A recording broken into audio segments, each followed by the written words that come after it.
Hello, Dr. Sandra Miller, audiologist and co-owner of Complete Hearing. Today in our video, we're going to talk about dementia and hearing loss.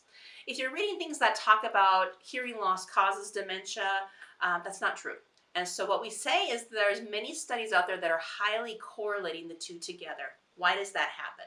You hear with your brain. And when you have hearing loss, you lose a lot of energy during the day to hear. And we call that cognitive load. That just means there's a lot of load on your brain during the day because you're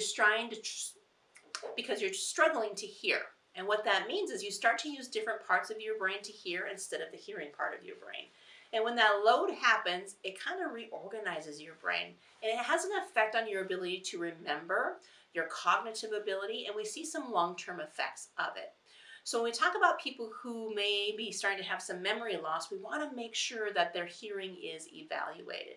Many times it might be that they just aren't hearing and we need to get something connected that way. If you are a patient or have a loved one who is suffering from dementia, what I would tell you is hearing aids are one of the best things you can do for them. We need to get that sense re-engaged. We need to take that load off the brain. Imagine that if you're confused anyway, and then if you can't hear, we've taken part of that sense and diminished it, how much more confusing that can be for the patient. It's very important that patients do heal. It's very important that patients do hear well. That way that re-engagement can happen. So is it a cause and effect? Again, the answer is no, but it is highly correlated. So you want to make sure you have your hearing tested. And if your loved one is showing signs of memory loss or confusion, a hearing test is one of the first things you should have evaluated. If you liked our video today, please go ahead and like, share, and subscribe to our video channel.